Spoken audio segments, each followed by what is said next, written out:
Hi guys, this is Janice from Kente Comics. Um, I forgot to tell you in my last video. I was kind of explaining who Brain is and how he got his name. I know it's a weird name, Brain.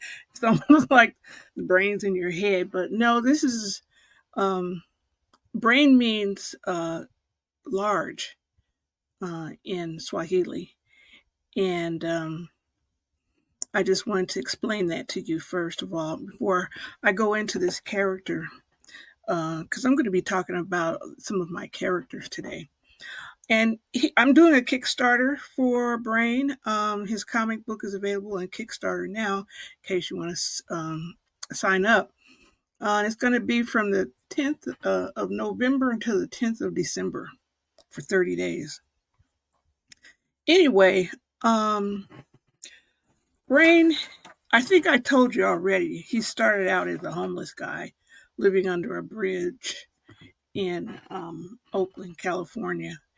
And then he got a visit from my character, Chalawan Uranus, who was searching for half humanoids here on Earth. He needed to have them, he and Emperor Norsima needed to have them help contain the extraterrestrials coming from other planets to take over the Earth. Anyway, once Childwine gave Brain this malachite crystal pendant to put around his neck that would reveal whether or not he was a half humanoid. And I'll go into how all the half humanoids became that way and how they got here on Earth later on in another video. Anyway, once he put the pendant on, he turned into Brain, a 10-foot giant. And has these superpowers where he could just crush anything with his hands because he has really strong hands. But anyway, he's a father, a husband, and a brother, and he is homeless. That's how he starts out. And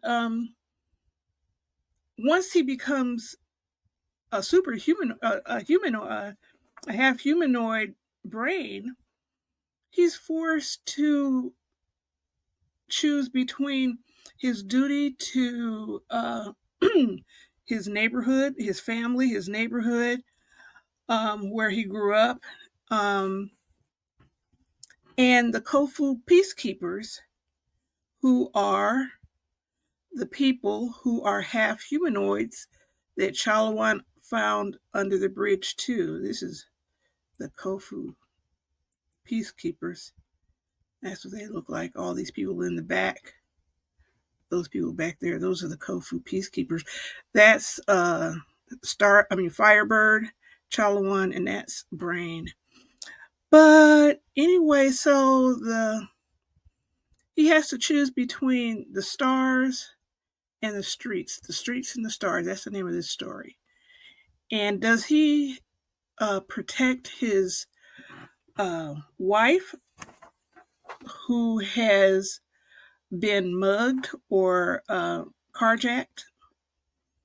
And they took her purse with her ID and threatened to come to her house with her because they had her driver's license. Threatened to come to her house and deal with her and her family if she reported them. And so Brain is dealing with who did that and trying to find out who abducted his wife, or not abducted, but I would say who attacked his wife. And he's already a Kofu peacekeeper when he puts on the pendant, and he sort of has to do stay within the boundaries of what his powers can do as a Kofu peacekeeper, but he has to choose. Well, what about my family? What about my neighborhood? What about my hood? So he has to choose between the streets and the stars. Okay, so he says, you know what? I'm going to choose my family first, the streets and the streets and my hood before I go off trying to protect some other planets. So anyway, that's who Brain is, and that's what his dilemma is. That's what his issue is he's trying to find his wife's the people who threatened her. So anyway, as the story goes, let me show you this picture. As the story goes, um, I can't tell you too much. He finds out that there is more than meets the eye with these carjackings. And that's where he gets to be really good and finds out that they are tied to aliens, extraterrestrials from planet Draco. Anyway, that's just a little tidbit of the new thing coming up with my this comic. Bye for now. This is Janice.